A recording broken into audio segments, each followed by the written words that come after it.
This is Abdul Saad, clinical psychologist at Vital Mind Psychology here in Sydney, Australia.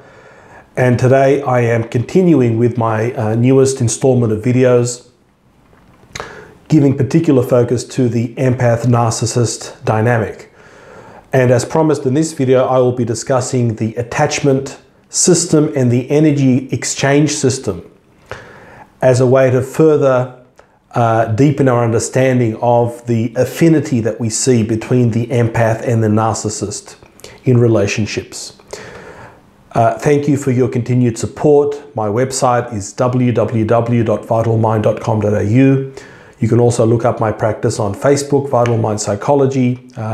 Leave us a like. Do not forget to subscribe to the channel. Click on the bell icon so that you can be informed whenever I upload a video. Again, I don't want to spend too much time on these introductions, but humbled and grateful by for all your feedback, all your support, and I hope I can continue to produce content that is of value to you. So today's video, I'm going to outline a theory about the dynamics between empaths and narcissists that makes empaths particularly vulnerable to ending up in relationships with narcissists. And the key mechanisms or the key systems we want to explore and use for our hypothesis, for this theory, are the attachment systems or the attachment system and the energy exchange system. Now, I spoke about attachment and the attachment system in my video back from December, I believe, on the childhood origins of narcissism. And that's actually my most popular video so far on the channel. So you might want to review that after you watch this. But as I said back in December in that video, the attachment system is a neurobiological system which compels and drives human beings to form enduring bonds with other human beings. We are hardwired from birth. When we enter the world, we are helpless. We are dependent upon our mother and father or our primary caregivers. We are dependent upon this neurobiological system to have our needs met and to form a bond with our primary caregivers. Now, I also believe that the attachment system is also a psycho-spiritual system, which is rooted in the capacity of human beings to form an enduring bond with something other than themselves, that is, other human beings, but also to something greater than themselves. And that's what I mean psycho-spiritual. And it's been my observation that all human beings, regardless of how they label their belief systems, whether they say they're atheists, they're agnostics, all of us require an attachment to something greater than ourselves, whatever we label that greater being or that philosophy or that life force or spirit to be. Now, it's important to understand that when the attachment system is activated, it also activates energy flow between people. And this energy flow between two adults can be felt as chemistry, it can be felt as empathy for their suffering, it can be felt as taking on their pain. And an activated attachment system basically makes our energetic fields more porous, more open, where there can be a free exchange of energy between two people. We see this demonstrated most profoundly in the infant-mother relationship, where through eye contact, so this is obviously before language is formed, it's in an infant, it's a pre-verbal stage, there is the attunement between mother and infant as they interact, what we call right brain to right brain communication, where the right hemisphere of the mother is being activated by observing the infant, the right hemisphere of the infant is being activated, and through that there is the emotional mirroring. There is the capacity of the mother to look into her infant's eyes, capture the infant's energy, give the infant comfort and support, soothe the infant, feed the infant, etc. So the attachment system is beautifully expressed in the mother-infant relationship. And we can see how that system, once it's activated, opens up energetic portals in the mother that she can send and receive energy from to and from her infant, her baby. Now, this attachment system is there across our lifespan.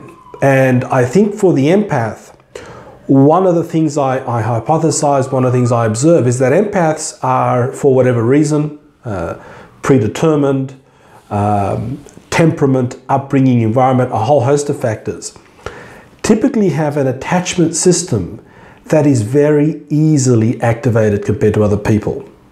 So their attachment system, which opens up energetic flow between them and other people, this system is very easily switched on in the presence of other human beings.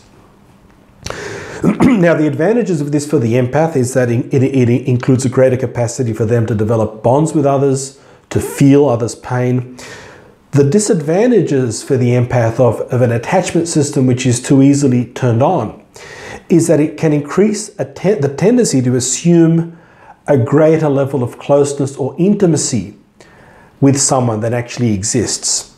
It can set up the empath to overstep boundaries, to assume that they're closer to someone or they know someone more than they actually do. And this can then set them up for non-reciprocal relationships and resentment. Excuse me.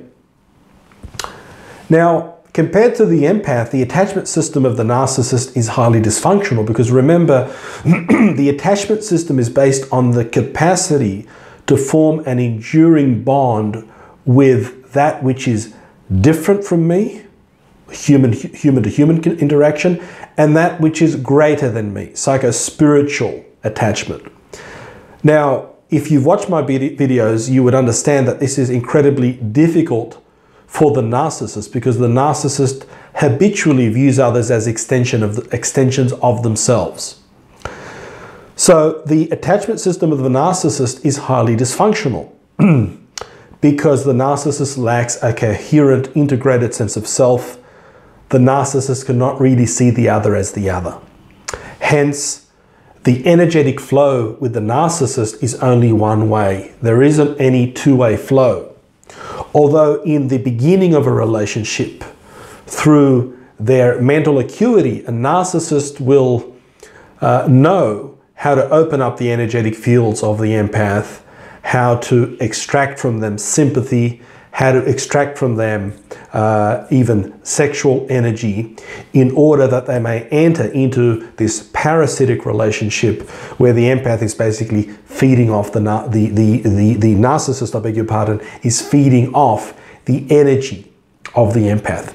A dynamic which you could call energy robbing or even energy vampirism.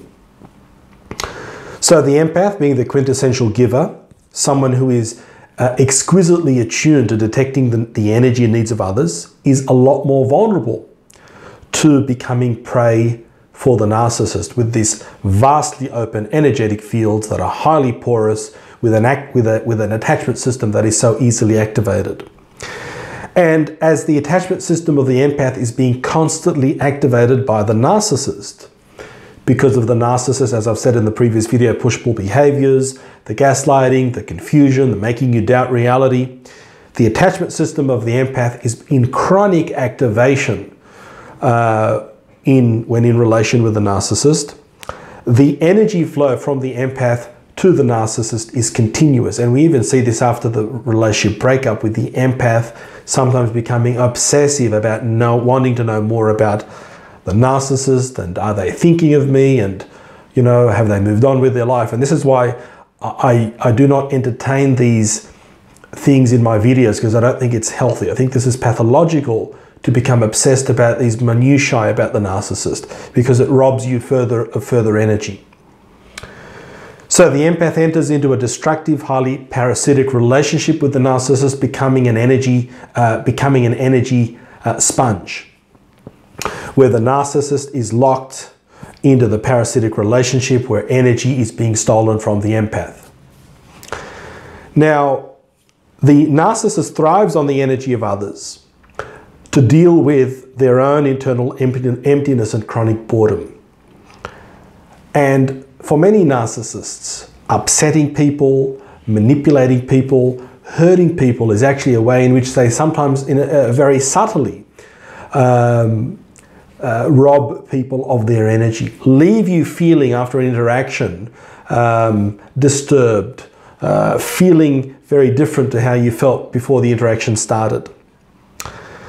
So if the empath is Armed with this knowledge about their highly activated attachment system, their very porous energetic fields, they must learn to protect their energetic fields and being aware when they're being sucked into an energy-robbing situation. And this is across the board for empaths, not just with narcissists. It could be with colleagues at work who just suck the life out of you with their chronic complaints. And as an empath, you feel obliged and compelled to listen to someone for the entirety of your day or your lunch break complaining. So that the empath must be aware of this dynamic with their attachment and energy systems and be aware of the need to stop absorbing the energy of other people in such an autopilot manner. The empath must also become more aware of observing proper boundaries, of keeping their pride in check, as I have mentioned in a previous video, and learning to be more assertive, learning to say no, learning to be more authentic, and not being so attached to the outcome of what they say. In other words, not stopping themselves from communicating something because they believe it's going to give them a negative outcome. The other person will be upset with me. But if it's something you authentically feel, if it's something that is hurting you or bugging you, I'm not saying this is going to work with the narcissist, but more generally in relationships, being able to state your needs. Okay, that's about it in terms of this video. I wanted to put that out there as a further conceptual framework to help you in navigating this very complex area. As I said, I'm not into going into very specific details about what the narcissist is thinking, what are they doing, are they going to be happy? Not helpful. I want to see the bigger picture. I want to give you a conceptual framework from which you can move on from pathological relationships. And in the next video, I'm going to be talking about 5 key lifestyle changes empaths need to make. General information, 5 key lifestyle changes empaths need to make. And in a follow-up video I have prepared, I'm going to be talking about 5 ways empaths self-sabotage in the workplace. So stay tuned for those videos filled with practical advice and insights.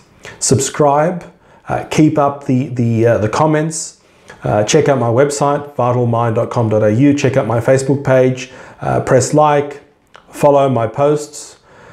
I'm Abdul Saad, and here from Sydney, Australia. I wish you all the best, and I hope to see you soon, God willing.